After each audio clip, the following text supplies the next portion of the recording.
ತರುಣಿ ಅಲ್ಲಿವಳಾದಿ ಮಾಯೆ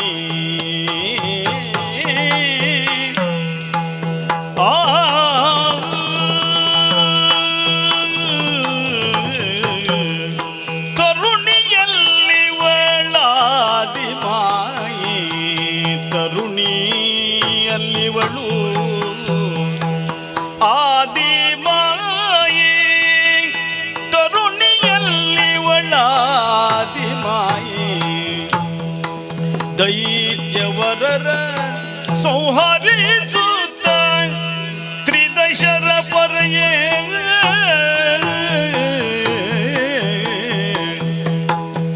ದೈತ್ಯವರರ ಸಂಹರಿಸುತ್ತ ತ್ರಿದಶರ ಪೊರೆಯೇ ದೈತ್ಯವರರ ಸಂಹರಿಸುತ್ತ ತ್ರಿದಶರ ಪೊರೆಯೇ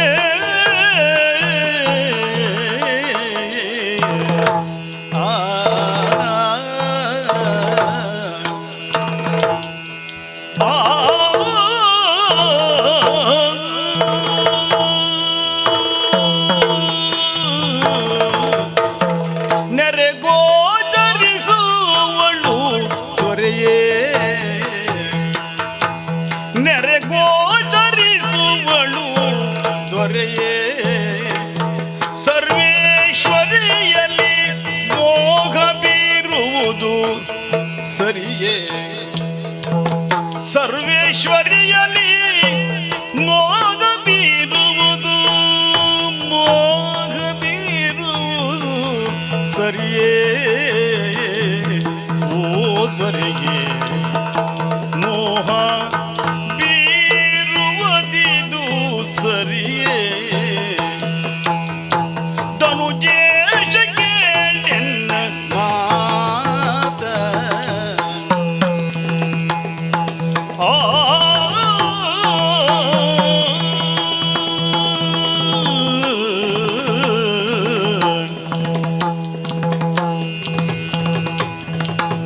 ನೆರೆಗೋಚರಿಸುವಳು ದೊರೆಯೇ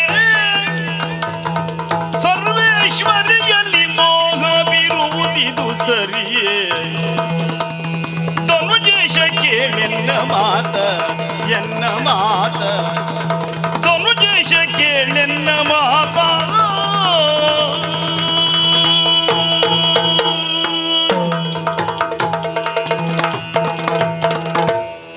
ಪ್ರಭೋ ರಕ್ತಬೀಜ ಕೇವಲ ಒಬ್ಬಳಾಕೆ ತರುಣಿ ಅನ್ನುವಂತಹ ಭಾವದಿಂದ ಚಂಡಮುಂಡರಾಗಲಿ ಅಥವಾ ಮೊದಲಿಗೆ ನಾವಾಗಲಿ ಭಾವಿಸುವುದು ಅಸಹಜ ಏನೂ ಅಲ್ಲ. ಯಾಕೆ ಈ ಪ್ರಪಂಚದಲ್ಲಿ ಅಸಂಭವವಾದದ್ದನ್ನು ಪಕ್ಕನೆ ಯಾವನಿಗೂ ಕಲ್ಪಿಸಲಿಕ್ಕೆ ಬರುವುದಿಲ್ಲ. ಒಂದು ಕಾಲಕ್ಕೆ ಸಂಭವಿಸಿದ ಮೇಲಾದರೆ ತರ್ಕಿಸಲಿಕ್ಕೆ ಬರ್ತದೆವೋ ಅದರಂತೆ ಇದು ಇರಬಹುದು. ಕಡೆಗೆ ಪ್ರಮಾಣ ಸಿಗ್ತದೆ. ಪ್ರಮಾಣವೇ ಇಲ್ಲದೆ ಇದ್ದದ್ದನ್ನು ಅಥವಾ ಪ್ರಮಾಣಕ್ಕೆ ಎಟಕದೇ ಇದ್ದದ್ದನ್ನು ಈ ಪ್ರಪಂಚದಲ್ಲಿ ಗುರುತಿಸುವುದಕ್ಕೆ ಹೇಗೆ ಸಾಧ್ಯ ಆಗುತ್ತದೆ? ಪ್ರತ್ಯಕ್ಷಾನುಭವವಾಗಿ ನಾವೇನನ್ನು ಅದರ ಮೂಲಕವಾಗಿ ಹೊಂದಿದೆವೋ ಅದರ ಹಿನ್ನೆಲೆಯಿಂದ ಏನು ಅನ್ನುವುದನ್ನು ಗ್ರಹಿಸುವಂತಹ ಪ್ರಯತ್ನವನ್ನು ಮಾಡಬೇಕಾದದ್ದು ಸಹಜ. ಒಂದು ಮಾತು ನೀನು ಹೇಳಿದಿ, ಆಕೆಯ ರೂಪ ನೋಡಿ ಆಕೆಯ ಕುರಿತಾಗಿ ನಮ್ಮಲ್ಲಿ ಭಾವನೆ ಕೆರಳಿದ್ದೇನೂ ಅಲ್ಲ ಕೇಳಿ. ಆದ್ದರಿಂದಲೇ ಅದು ಕಾಮ ಅಲ್ಲ, ಪ್ರೇಮ.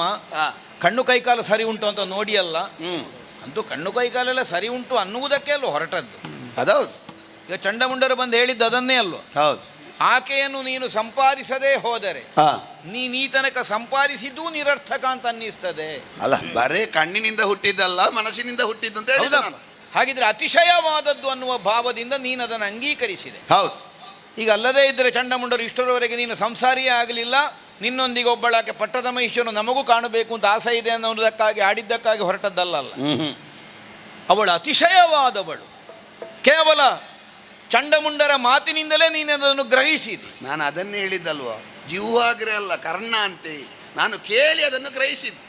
ಹೌದಪ್ಪ. ಈಗ ಚಂಡಮುಂಡರು ಯಾವ ಅಪೇಕ್ಷೆಯನ್ನು ಇಟ್ಟುಕೊಂಡು ಹೇಳಿದ್ದಾರೆ ಎನ್ನುವುದಕ್ಕಿಂತಲೂ ಕೇಳಿದ ನಾನು ಏನು ಗ್ರಹಿಸಿದೆ ಎನ್ನುವುದೇ ವಿಷಯ. ಹೌದೌದು, ಅದು ಪ್ರಧಾನ ಆಗುತ್ತದೆ. ಈಗ ನೀನು ಯಾವ ವಿಧದಿಂದ ಅದನ್ನು ಗ್ರಹಿಸಿದ್ಯ ಅನ್ನುವುದೇ ಪ್ರಧಾನ ಆಗುವುದು. ವಿವಾಹಕ್ಕಾಗಿ ನೀನು ಮನವೆಳಸಿರುವುದರಿಂದ ಆ, ನಾವು ಯಾವ ಮಿತಿಯಿಂದ ಅದನ್ನು ಕಾಣಬೇಕು? ಆ. ಒಬ್ಬಳಾಕೆ ತರುಣಿ ಆ. ಹೆಣ್ಣು, ಲೌಕಿಕವಾದಂತಹ ಒಂದು ಮಿತಿಯುಳ್ಳಂತಹ ಹೆಣ್ಣು, ಈ ಭಾವದಿಂದಲೇ ನೀನು ಅಂಗೀಕರಿಸಿರಬೇಕು. ಆ, ಯಾಕೆ ಅಲೌಕಿಕವಾದಂತಹ ಶಕ್ತಿಯನ್ನೋ ಸಾಮರ್ಥ್ಯವನ್ನು ಅಥವಾ ಅಲೌಕಿಕವಾದಂತಹ ಒಂದು ಸ್ಥಿತಿಯನ್ನು ಆ. ಹೊಂದಿದ್ದನ್ನು ಲೌಕಿಕವಾಗಿದ್ದವ ಮದುವೆಗಾಗಿ ಹಂಬಲಿಸುವುದಕ್ಕಿಲ್ಲ. ಆ, ನೀನು ಮದುವೆಗಾಗಿ ಬಯಸುತ್ತಿ ಅನ್ನುವುದರಿಂದ ಆ. ಹಾಗಿದ್ರೆ ಲೌಕಿಕವಾದ ಮಿತಿಯಿಂದ ಪರಿಭಾವಿಸಿಯೇ ಪ್ರಾರಂಭಿಸಿರಬೇಕು ಅಂತ ನಮ್ಮ ಊಹೆ. ಆ. ಅಲ್ಲದೆ ಇದ್ರೆ ನೀನು ಹೇಳಬೇಕು. ಆ, ಹಾಗೆ ನೀನು ಊಹಿಸಿದ್ದರಿಂದಲೇ ಆ. ಇಂತಹ ಒಂದು ವಿಪರೀತವಾದಂತಹ ಪರಿಣಾಮಕ್ಕದು ಎಡೆಯನ್ನು ಮಾಡಿಕೊಟ್ಟೀತೋ. ಯಾಕಂದ್ರೆ ಬಂದವಳು ಅಷ್ಟೇ ಅನ್ನುವಂತಹ ಒಂದು ನಿರ್ಣಯವನ್ನು ಒಪ್ಪಿಕೊಳ್ಳುವುದಕ್ಕೆ ಸಾಧ್ಯವಾಗದೇ ಇದ್ದ ಆ. ಅನುಭವವನ್ನು ನಾವು ಈ ಕ್ಷಣಕ್ಕೆ ಹೊಂದಿದ್ದೇವೆ ಪ್ರಭು. ಆ, ಕೇವಲ ತರುಣಿ ಅಲ್ಲ ಅವಳು, ಆ, ಕೌಶಿಕೆ ಅಂತ ಹೆಸರಂತೆ. ಆ, ಅದೊಂದು ವರ್ತಮಾನ ಬಂತು. ತಂದೆ ತಾಯಿಗಳು ಯಾರು ಅಂತ ಕೇಳಿದರೆ ತಿಳಿದಿಲ್ಲ ಹೇಳಿದಳಂತೆ. ಹೌದು. ದುರ್ಗಮವಾದಂತಹ ಪ್ರದೇಶ ಕದಂಬವನ, ಆ, ಅಲ್ಲಿ ಒಬ್ಬಳಾಕೆ ಬಂದು ಹೆಣ್ಣು ವಾಸ ಮಾಡುವುದೇ ನಮಗೆ ವಿಚಿತ್ರವಾಗಿ ಕಾಣಿಸ್ತದೆ. ಸಹಜ ಅಲ್ಲ. ಸಹಜ ಅಲ್ಲ, ಅಸಹಜವಾದದ್ದು. ಆ, ಅಂತಹ ದುರ್ಗಮವಾದ ಪ್ರದೇಶದಲ್ಲಿ ಆ, ಹೆಣ್ಣೊಬ್ಬಳು ವಾಸಿಸಿ ಆ, ವಿವಾಹವಾಗಬೇಕು ಅನ್ನುವಂತಹ ಬಯಕೆಯನ್ನು ಮುಂದಿಟ್ಟಂತಹ ಕಾಲಕ್ಕೆ ಆ. ಪಣವೊಂದನ್ನು ಮುಂದಿರಿಸಿದಳು. ಆ, ಎಂತಹ ಪಣ? 14 ಲೋಕಗಳನ್ನು ವಿಕ್ರಮದಿಂದಲೇ ಕೈವಶದಲ್ಲಿರಿಸಿಕೊಂಡಂತಹ ಶುಂಭನೆಂದು ತಿಳಿದು ಆ, ನಿನ್ನ ಮುಂಭಾಗಕ್ಕೆ ಅವಳೊಡ್ಡಿದ ಪಣ ಯಾವುದು? ಆ. ಕಾಳಗದಲ್ಲಿ ನನ್ನನ್ನು ಕೈ ಸೋಲಿಸಿದವನ ಕೊರಳಿಗೆ ಮಾಲೆ ಹಾಕುತ್ತೇನೆ, ಹೌದೌದು, ನನ್ನ ದರ್ಪ ವ್ಯಪೋಹರಣವನ್ನು ಮಾಡುವವನಾಗಿರಬೇಕು. ಹೌದೌದು. ಹಾಗಿದ್ರೆ ನಿನ್ನನ್ನು ತಿಳಿಯದೇ ಇದ್ದವರು ಈ ಪ್ರಪಂಚದಲ್ಲಿ ಯಾರೂ ಇಲ್ಲಲ್ಲ ವರ್ತಮಾನ ಕಾಲಕ್ಕೆ.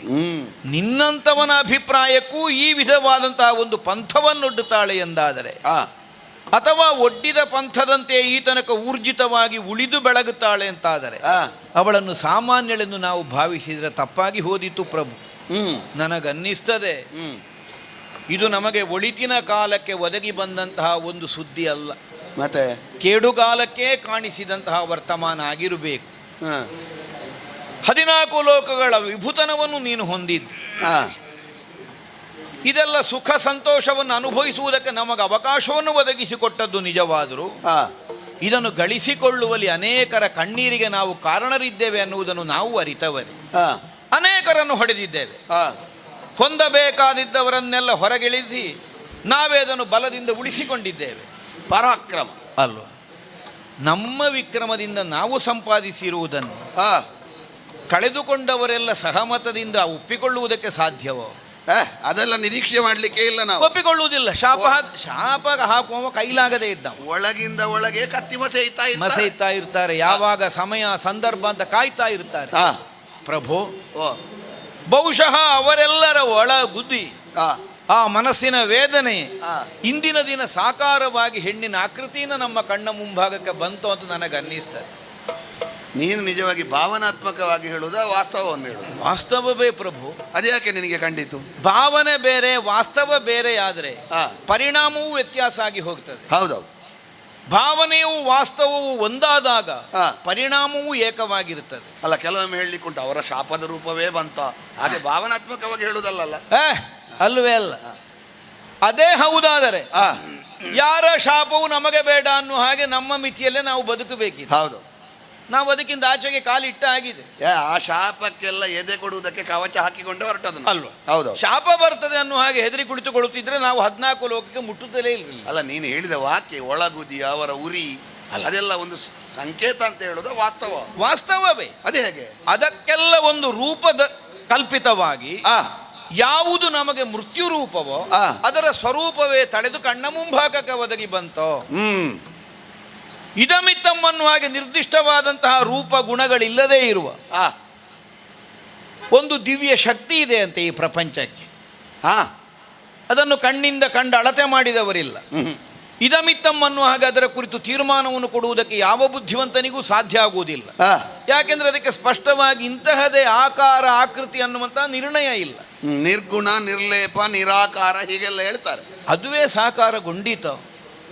ಆ ಕಡೆಯಿಂದ ದೇವತೆಗಳ ಕಣ್ಣೀರು, ಈ ಕಡೆಯಿಂದ ಸಜ್ಜನರ ಗೋಳು, ಲೋಕದಲ್ಲಿ ಉಚ್ಛ್ರಾಯ ಸ್ಥಿತಿಗೆ ಬಂದಂತಹ ಅಧರ್ಮ, ನಮ್ಮಿಂದಾಗಿ ಹೋದ ಅನ್ಯಾಯ, ಇದಕ್ಕೆಲ್ಲ ತಕ್ಕುದಾದಂತಹ ಒಂದು ಪರಿಣಾಮವನ್ನು ಒದಗಿಸಿಕೊಡುವಂತಹ ಉದ್ದೇಶಕ್ಕಾಗಿ ಒಂದು ಪ್ರತಿಫಲವನ್ನು ನಮಗೆ ನೀಡುವುದಕ್ಕಾಗಿ ಹಾ. ಆ ಮರೆಯ ಮಹಾಚೇತನವೇ ಮೈ ತಳೆದು ಬಂದಿರಬೇಕು ಅಂತ ನನಗೆ ಅನ್ನಿಸ್ತಾ ಉಂಟು. ಆ, ಆದಂತಹ ದಿಕ್ಪತಿಗಳು ಆ, ಅಥವಾ ದೇವತೆಗಳು ಆ. ಎಲ್ಲಿ ಹೋದ್ರು ಅನ್ನುವುದು ನಮಗೆ ಈ ತನಕ ಗೊತ್ತೇ ಇಲ್ಲ. ಇಲ್ಲ, ಸಿಗ್ಲಿಲ್ಲ ಅವರು. ಚಂಡಮುಂಡರನ್ನು ನೀನು ಕಳುಹಿಸಿದ್ದಿ, ಹೌದೌದು, ಅಡಗಿದ ದೇವತೆಗಳನ್ನು ಹಿಡಿದು ಎಳಕೊಂಡು ಬನ್ನಿ ಅಂತ. ಹೌದು. ಇಷ್ಟರ ತನಕ ಹುಡುಕಿದಂತಹ ಚಂಡಮುಂಡರಿಗೆ ಎಲ್ಲಿಯೂ ಅವರು ಕಾಣಲಿಕ್ಕೆ ಸಿಗಲಿಲ್ಲ. ಇಲ್ಲ. ಹಾಗಿದ್ರೆ ಅದೃಶ್ಯರಾಗಿದ್ದಾರೆ. ಆ, ಅದೃಶ್ಯರಾಗಿದ್ದಾರೆ ಅಂದ್ರೆ ಹಾ. ಒಂದು ವಿಧದಿಂದ ತುಷಾಗ್ನಿಯಂತೆಯೇ ಕರ್ತವ್ಯ ನಿರ್ವಹಿಸ್ತಾ ಇದ್ದಾರೆ ಅಂತ ಅರ್ಥ. ಆ, ಆ, ಆ. ಹೊರಗಿನಿಂದ ಕಾಣುವುದೇ ಇಲ್ಲ, ಬೂದಿ ಮೆಚ್ಚಿದ ಕೆಂಡ.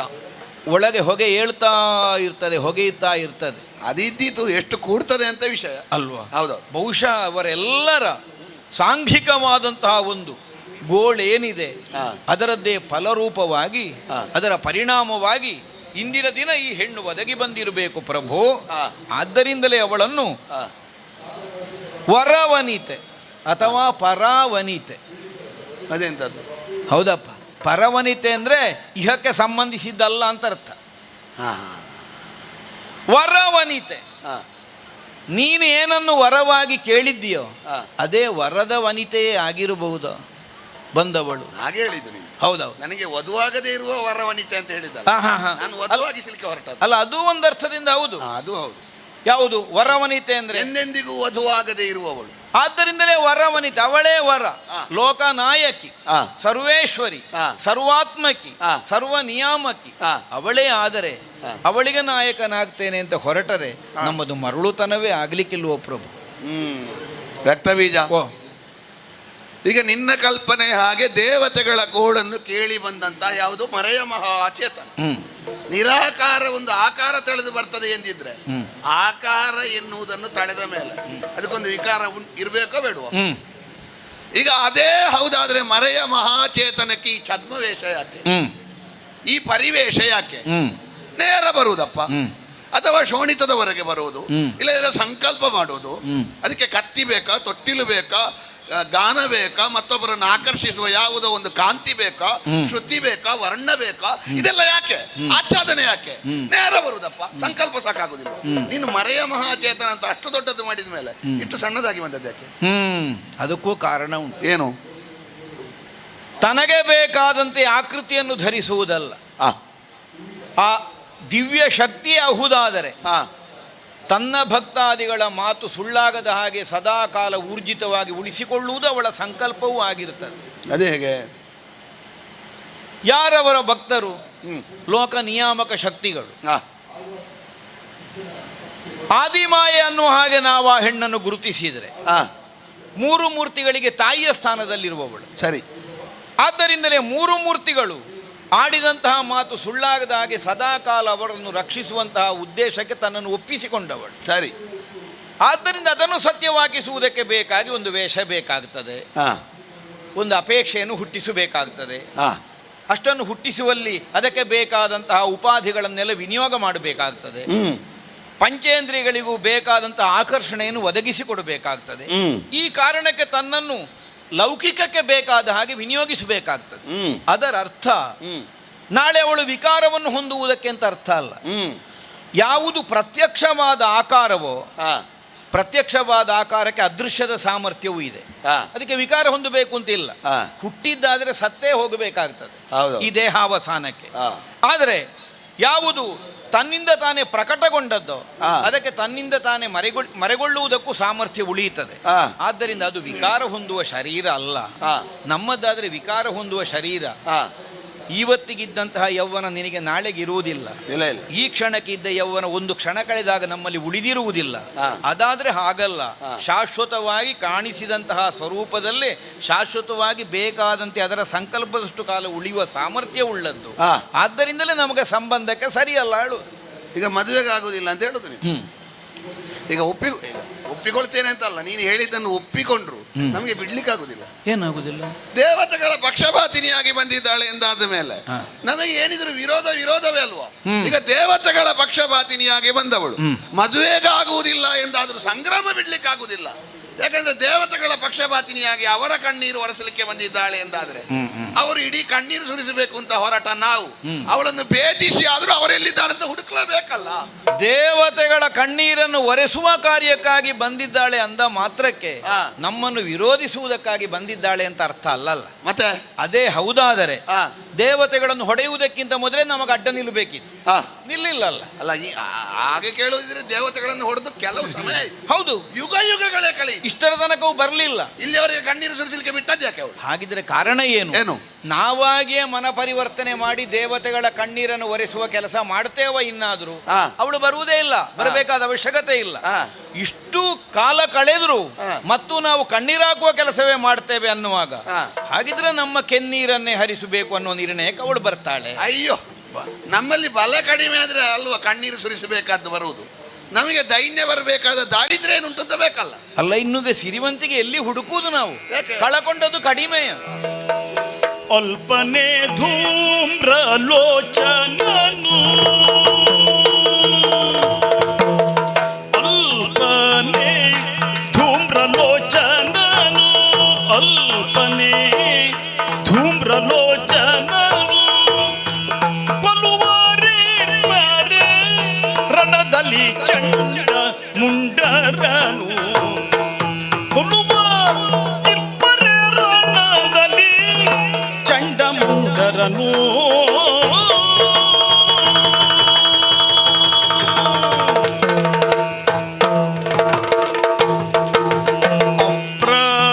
ಅಪ್ರಯೋಜಕನಾಗಿ ನೀನು, ಅಪ್ರಯೋಜಕನಾಗಿ ನೀನು ಯಮಗೊಪ್ಪಿಸಲೇ ತಗಿ ದೈತ್ಯಾನ್ಯವಯನು, ಯಮಗೊಪ್ಪಿಸಲೇ ತಗಿ ದೈತ್ಯಾನ್ವಯವನು ಕೇಳೋ.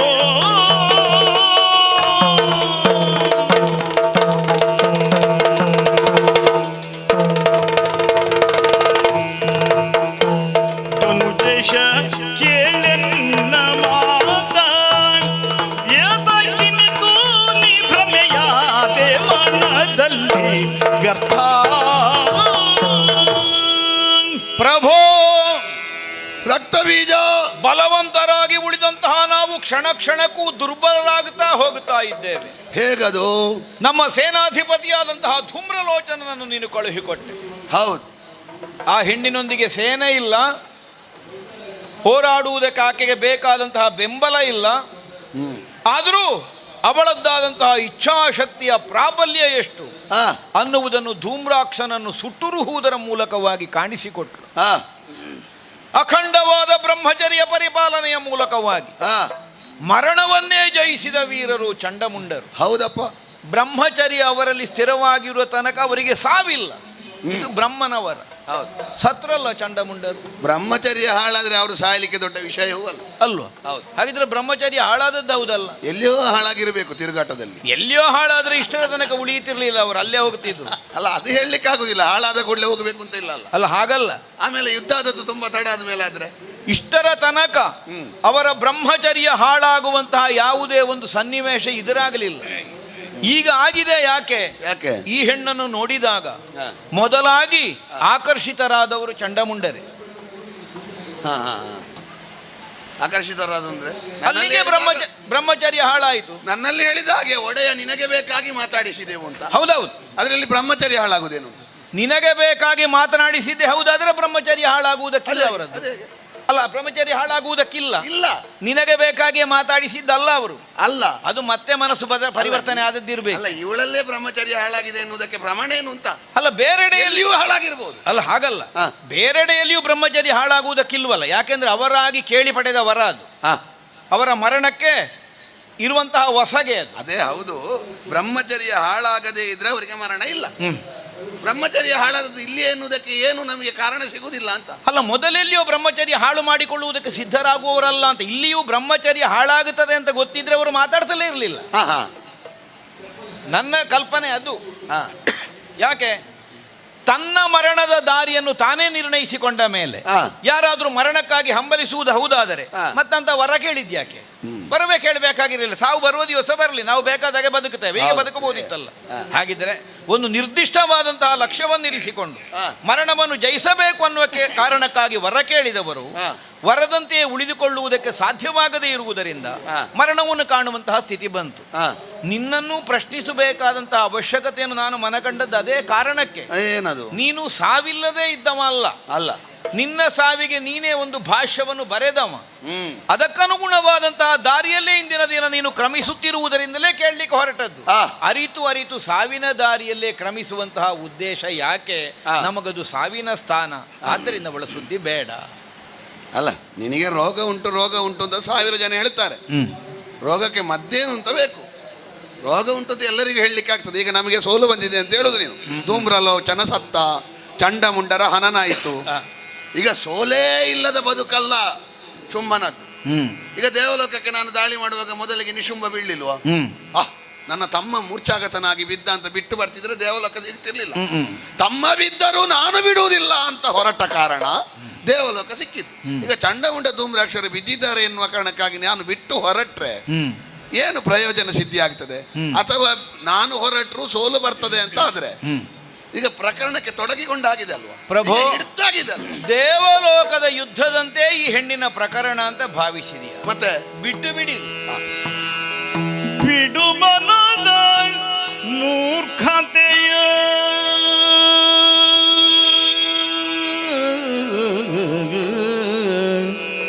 ಬಿಡು ಮನದ ಮೂರ್ಖತೆಯ ತ್ರೈ ಜಗದೊಡತಿ ಚರಣಕ್ಕೆ ಭಕ್ತಿಯಿಂದಲೇ ಪೊರಮಡುತ್ತ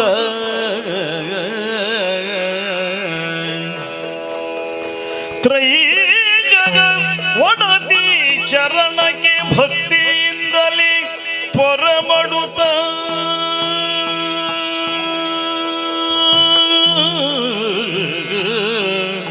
ಪಡೆದವಳ ಕಾರುಣ್ಯದಲ್ಲಿ ಧಾತ್ರಿಯಲಿ ಪೊರಮಡುತ್ತ ಪಡೆದವಳ ಕಾರುಣ್ಯದಲ್ಲಿ ಧಾತ್ರಿಯಲಿ ಜಡಜ ಪೀಠನ ವರದ ತೆರದಲ್ಲಿ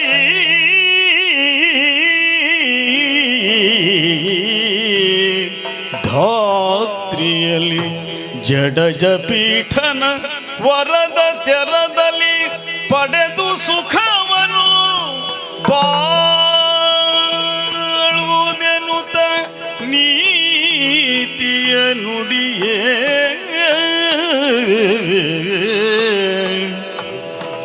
ಜಡಜ ಪೀಠನ ವರದ ತೆರದಲ್ಲಿ ಪಡೆದು ಸುಖವನು ಬಾಳುವುದೆನು ತಲಿ ನುಡಿಯೇ ನೀತಿಯನು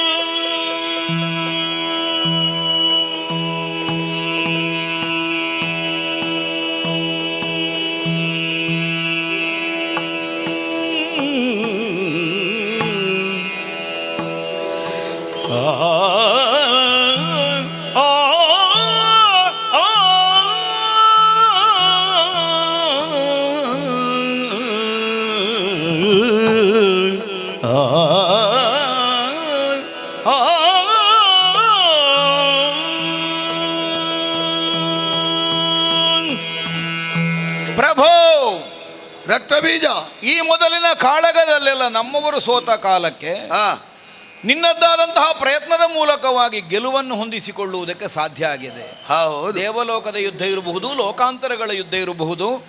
ಆದರೆ ಅದರಂತೆ ಇದನ್ನು ನಮಗೆ ಭಾವಿಸುವುದಕ್ಕಾಗುವುದಿಲ್ಲ. ಅಲ್ಲಿ ಗೆಲ್ಲುವುದಕ್ಕೆ ಕಾರಣವಾದದ್ದೇನು? ಏನು? ಅಥವಾ ಇಷ್ಟರ ತನಕ ಎಲ್ಲ ಕಡೆ ಗೆಲ್ಲುವುದಕ್ಕೆ ಕಾರಣವಾದದ್ದೇನು? ಏನು? ಕೇವಲ ನಮ್ಮ ರಟ್ಟೆ ತ್ರಾಣ ಮಾತ್ರ ಅಲ್ಲ, ನಮಗಿರುವ ವರಬಲವೂ ಹೌದು. ಹೌದು ಅಲ್ವಾ? ದೇವಲೋಕದ ಯುದ್ಧದಲ್ಲಿ ನಮಗೆ ಸೋಲು ಬರಬಹುದಾದ, ಸಾವು ಬರಬಹುದಾದ ಯಾವ ಸನ್ನಿವೇಶವೂ ಇರಲಿಲ್ಲ. ಬ್ರಹ್ಮದೇವನಿಂದ ನೀನು ಪಡೆದಂತಹ ವರವನ್ನು ಒಮ್ಮೆ ಜ್ಞಾಪಿಸಿಕೊ. ಆದ್ದರಿಂದ ಈಗ ಆತಂಕ ಹೆಚ್ಚಾಗುತ್ತಾ ಇರುವುದು. ನಿನ್ನ ಮರಣವನ್ನು ನೀನೇ ಹೇಳಿದೆಯಲ್ಲ, ಇಂತಹದೇ ಸ್ಥಿತಿಯಲ್ಲಿ ಮರಣ ಬರಲಿ. ಹೌದು, ಈಗ ಅದೆಲ್ಲ ಒದಗಿ ಬಂದಂತೆ ನಮಗೆ ಅನ್ನಿಸ್ತಾ ಉಂಟು. ತಂದೆ ತಾಯಿಗಳ ಬಸರಿಯಿಂದ ಹೊರಗೆ ಬಂದಾಗ ಅನ್ನಿಸುವುದಿಲ್ಲ ಅವಳನ್ನು ನೋಡಿದರೆ. ಹಾಗೆಂದು ಪುರುಷ ಸಂಪರ್ಕ ಇಲ್ಲದೆಯೇ ತನ್ನ ದೇಹದಿಂದ ಬೇರೆಯನ್ನು ಸೃಷ್ಟಿ ಮಾಡುವುದಕ್ಕೆ ಸಾಮರ್ಥ್ಯ ಇರುವವಳು ಅನ್ನುವುದು ನಮಗೆ ಈಗಾಗಲೇ ಗೊತ್ತಾಗಿದೆ. ಚಂಡಮುಂಡರ ವಧೆಯಾಗಿದೆ. ಕಾಳಿ ರೂಪವೋ ಚಂಡಿಕೆಯ ರೂಪವೋ ಎಂಥದ್ದು ಬಂದಿದೆ? ಹೌದು, ಅದೀಗ ಸತಿಪುರುಷ ಸಂಯೋಗದ ಮೂಲಕವಾಗಿ ಉಂಟಾದ ಸೃಷ್ಟಿ ಅಲ್ಲವಲ್ಲ. ತನ್ನ ಕೋಶದಿಂದ ಸೃಷ್ಟಿಸಬಲ್ಲಳು, ತಾನು ಯಾವುದೋ ಕೋಶದಿಂದ ಹೊರಗೆ ಬಂದರೂ ಅಯೋನಿಜೆಯಾಗಿ ಇರಬಲ್ಲಳು ಅನ್ನುವುದನ್ನೆಲ್ಲ ನಾವು ಭಾವಿಸಿದರೆ, ಇದು ದೇವಲೋಕದ ಯುದ್ಧದ ಅಂತೆ ಅನ್ನುವ ಹಾಗೆ ನಾವು ಭಾವಿಸಿದರೆ ಮೂರ್ಖತನವಾಗಿ ಹೋದೀತು. ಬಂದವಳು ತ್ರಿಲೋಕ ಜನನಿ ಪ್ರಭು, ಪ್ರಾರಂಭಿಸಿದ ಮೇಲೆ ಮುಗಿಸುವುದು ಹೇಗೆ? ಅಯ್ಯೋ, ಮುಗಿಸದೇ ಏನು, ದೇವಲೋಕವನ್ನು ಸ್ವಾಧೀನ ಮಾಡಿ 14 ಲೋಕಗಳ ಒಡೆತನವನ್ನು ನಾವು ಹೊಂದಿದೆವು ನಿಜ. ಒಂದು ಕ್ಷಣಕ್ಕೆ ನಾವು ಒಂದು ಸುಮನಸ್ಕತೆಯನ್ನು ಹೊಂದಿದರೆ ರಾಕ್ಷಸರ ಜಾತಿ ಬಿಡಬೇಕು ಅಂತ ಅರ್ಥ. ಮತ್ತೆ ಸುಮನಸ್ಕರಾದರೆ ಅವರ ಸ್ವಭಾವ, ನಮ್ಮ ಮನಸ್ಸು ಪರಹಿತವನ್ನು ಸಾಧಿಸುವಂತಹ ದಾರಿಯಲ್ಲಿ ಸ್ವಲ್ಪ ಕ್ರಮಿಸಿದರೆ, ಅಂದ್ರೆ ಗರ್ಜಿಸು ನೀನು ಹುಲ್ಲು ತಿನ್ನು ಅಂತ, ಸುಮನಸ ಪೋಷಣೆ ಮಾಡುವಂತಹ ಸಂಕಲ್ಪಕ್ಕೆ ಬದ್ಧಳಾದಂತಹ ಅವಳು ನಮ್ಮನ್ನೂ ಅವಳ ಕಕ್ಷೆಯೊಳಗೆ ತೆಗೆದುಕೊಳ್ತಾಳೆ ಅನ್ನುವಂತಹ ವಿಶ್ವಾಸ ನಮಗೆ ಮೂಡುತ್ತದೆ. ಆದ್ದರಿಂದ ವಿರೋಧ ಅಲ್ಲ, ಅವಳ ಕಾಲಿಗೆ ರಗಿದರೆ ನಮಗೆ ಭವಿಷ್ಯ ಇದೆ. ಬ್ರಹ್ಮದೇವನ ವರದಂತೆ ಅವ ಕೊಟ್ಟ ಆಯುಷ್ಯ ಕಾಲ ಬದುಕಲಿಕ್ಕೆ ಅವಕಾಶ ಆಗುತ್ತದೆ. ಅದಕ್ಕೆ ಹೊರತಾಗಿ ಧೂಮ್ರಾಕ್ಷ ಚಂಡಮುಂಡಾದಿಗಳ ಸಾವಿಗಾಗಿ ಪ್ರತೀಕಾರ ಮಾಡ್ತೇನೆ ಅಂತ ಹೊರಟರೆ ನಾಳೆಗೆ ಶುಂಭನ ಪ್ರತಿಯಾಗಿ ಮತ್ತೊಬ್ಬ ಇಲ್ಲ ಪ್ರಭು ಈ ಲೋಕ. ನನಗೊಂದು ಸಮಸ್ಯೆ ಉಂಟು. ಈಗ ಭವಿಷ್ಯ ಇದೆ ಅಂತ ಹೇಳಿದ್ದೀನಿ, ನಮ್ಮ ಭವಿಷ್ಯ ಹೇಗುಂಟು ಅಂತ ನನಗೊಂದು ಸ್ಪಷ್ಟತೆ ಬೇಕು. ಈಗ ಅವಳ ಕಾಲಿಗೆ ಬಿದ್ದರೆ ಮೊದಲು ಹೇಳ್ತಾಳೆ ಅವಳು ದೇವಲೋಕ ಬಿಟ್ಟುಕೊಡು ಅಂತ. ಎಂಥದ್ದು ಮಾಡಬೇಕು? ಬಿಡಬೇಕಾ? ದೇವಲೋಕ ಬಿಡುವುದಕ್ಕಿಂತ ನಿನ್ನನ್ನು ಬಿಡ್ಲಿಕ್ಕೆ ಆಗುದಿಲ್ವಾ? ಬಿಡು ಬಿಡು ನಿನ್ನಯ ನುಡಿಗಳು, ಬಿಡು ಬಿಡು ಬಿಡು ಬಿಡು ಬಿಡು ನಿನ್ನಯ ನುಡಿಗಳನ್ನೆಲ್ಲ ನುಡಿಯದಿರನ್ನೊಡನು, ನೀ ನುಡಿಯದಿರನ್ನೊಡನೆ ನಡುಗಿ ಚಿತ್ರ ಈಜಕ ಬಡಿ ಬಡಿ ತನ್ನದ ಪಡಮಡುವೆನು ಸತಿಗೆ.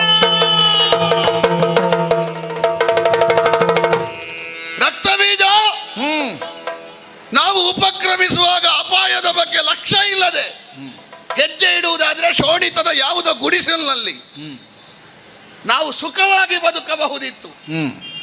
ಪ್ರಪಂಚದ ನೀತಿ ಏನುಂಟೋ, ಪ್ರಪಂಚದ ನಿಯಮ ಏನುಂಟೋ, ಮೂರು ಮೂರ್ತಿಗಳ ಕಟ್ಟುಪಾಡು ಏನುಂಟೋ ಅದನ್ನಾದರೂ ಮೀರಿ ಬದುಕುತ್ತೇವೆ ಎನ್ನುವ ಕಾರಣಕ್ಕಾಗಿಯೇ ಪುಷ್ಕರ ತೀರ್ಥಕ್ಕೆ ಹೋಗಿ ಸಾವಿರಾರು ವರ್ಷಗಳ ಕಾಲ ಅನ್ನ ನಿದ್ದೆಯನ್ನು ಬಿಟ್ಟ ಘೋರ ತಪಸ್ಸನ್ನಾಚರಿಸಿದ್ದು. ನೀನು ಹೇಳಿದ ಹಾಗೆ ದೇವಲೋಕ ಬಿಟ್ಟುಕೊಡು, ಅವಳು ಹೇಳಿದ ಹಾಗೆ ಪಾತಾಳಕ್ಕೆ ಹೋಗು, ಅಥವಾ ಈ ಪ್ರಪಂಚದಲ್ಲಿ ಯಾವುದೋ ಒಂದು ಸೀಮಿತವಾದ ವ್ಯಾಪ್ತಿಯಲ್ಲಿ ಬದುಕುವುದಿದ್ರೆ ಶುಂಭನ ಯುಗಾಂತರದ ಸಾಧನೆಗೆ ಅನುಬೆಲೆ. ನೀನು ಹುಟ್ಟುವಾಗ ಇರ್ಲಿಲ್ವೋ? ಎಲ್ಲ ಇತ್ತು. ನೀನು ನನ್ನನ್ನು ಸೇರುವಾಗ ಎಲ್ಲವೂ ಇತ್ತು. ಬಂಗಾರದ ತೊಟ್ಟಿಲೂ ಇತ್ತು, ಉಣ್ಣುವುದಕ್ಕೆ ಮಿಷ್ಟಾನ್ನವೂ ಇತ್ತು, ಜಯಘೋಷ ಮಾಡಲಿಕ್ಕೆ ಜನವಂದೆಯೂ ಇತ್ತು. ನಾನಿರುವಾಗ ಅದಿದ್ದದ್ದಲ್ಲ.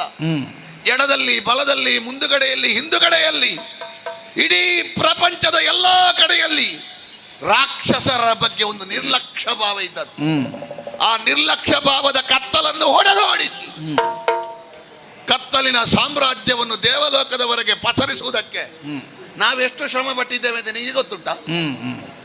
ಈಗ ಒಳ್ಳೆ ಊಟ ಮಾಡಿ ಈಗ ವಿಮರ್ಶೆ ಮಾಡಲಿಕ್ಕೆ ನಿಮಗೆ ಸುಲಭ ಆಗ್ತದೆ. ಯಾಕೆ? ಬೇಕಾದಷ್ಟು ಸಿಕ್ಕಿದೆ. ಬೇಕಾದಷ್ಟು ಸಿಕ್ಕಿದ ಮೇಲೆ ಅವ ಸರಿ ಇಲ್ಲ ಅಂತ ಅನ್ನ ಕೊಟ್ಟವನನ್ನೇ ಹೇಳ್ಬೋದು. ಏನು ಹೇಳದೆ ನಿಮಗೆ ಅನ್ನ ಉಣ್ಣುವಾಗ ಇದು ಎಲ್ಲಿಂದ ಬಂದದ್ದು, ಸಿಹಿಯೋ ಕಹಿಯೋ ಅಂತ ವಿಮರ್ಶೆ ಮಾಡಲಿಕ್ಕೆ ಹೊತ್ತಿರಲಿಲ್ಲ. ತಂಪಾದ ವಾತಾವರಣದಲ್ಲಿ ಬದುಕುವಾಗ ಇದರ ಹಿಂದೆ ಎಷ್ಟು ಜನ ಬಿಸಿ ಅನುಭವಿಸಿದ್ದಾರೆ ಅಂತ ನೋಡ್ಲಿಲ್ಲ. ಒಳ್ಳೆಯ ಕಾಮಧೇನುವಿನ ಹಾಲು ಕುಡಿಯುವಾಗ ಆವಿರ್ಭೋಜನದ ಅಧಿಕಾರದ ಪಂಕ್ತಿಯಲ್ಲಿ ಕುಳಿತುಕೊಳ್ಳುವಾಗ ಇದಕ್ಕೆ ಎಷ್ಟು ಸಹ್ಯ, ಎಷ್ಟು ಅಸಹ್ಯ, ಎಷ್ಟು ಸರಿ, ಎಷ್ಟು ವಿಷಮ ಅಂತ ಯೋಚಿಸುವಂತ ವಿವೇಕ ಇರಲಿಲ್ಲ. ಈಗ ಬಂದು ನೀನು ಮೂರ್ಖ, ಕೃತಜ್ಞ. ನಿನಗೆ ಅದೇ ಹೌದಾದ್ರೆ, ನಿನಗೆ ಬದುಕುವ ಆಸೆ ಇದ್ರೆ ಮನೆಯಲ್ಲಿ ಮಲಗಿದವ ಎದ್ದು ಬರಲಿ ಅಂತ ಹೇಳ್ಕೊಂಡು ಬಂದದ್ದಲ್ಲ ನಾನು. ನಿನಗೆ ಇನ್ನೂ ಮನೆಯಲ್ಲಿ ಮಲಗಬಹುದು. ನಾನು ಹೊರಟು ನಿಂತಿದ್ದೇನೆ. ನಾನು ಅಳಿದ ಮೇಲೆ, ನೀನು ಹೇಳಿದ ಹಾಗೆ ಅಳಿಯುವುದೇ ಹೌದಾದ್ರೆ ನಾನು ಅಳಿದ ಮೇಲೆ ಮತ್ತೊಂದು ಸಾಮ್ರಾಜ್ಯವನ್ನು ಶುಂಭನಿಗಿಂತ ಬೇರೆಯಾಗಿ ಸುಮನಸ್ಕನಾಗಿ ಕಟ್ಟು. ಆದರೆ ಒಂದು ಮಾತು, ತಪ್ಪಿಯೂ ಊರಿನವರ ಮುಂಭಾಗದಲ್ಲಿ ಶುಂಭನ ಅಳಿಯ ಅಂತ ಹೇಳಬೇಡ. ಅನ್ನಧ್ವಂಸಿ ಭೂಮಿಗೆ ಬಾರ, ತಿರುಗಿಸೋ ಮುಖ. ನಿಶ್ಚಯ ನಿನ್ನಯ ಮನದಲ್ಲಿ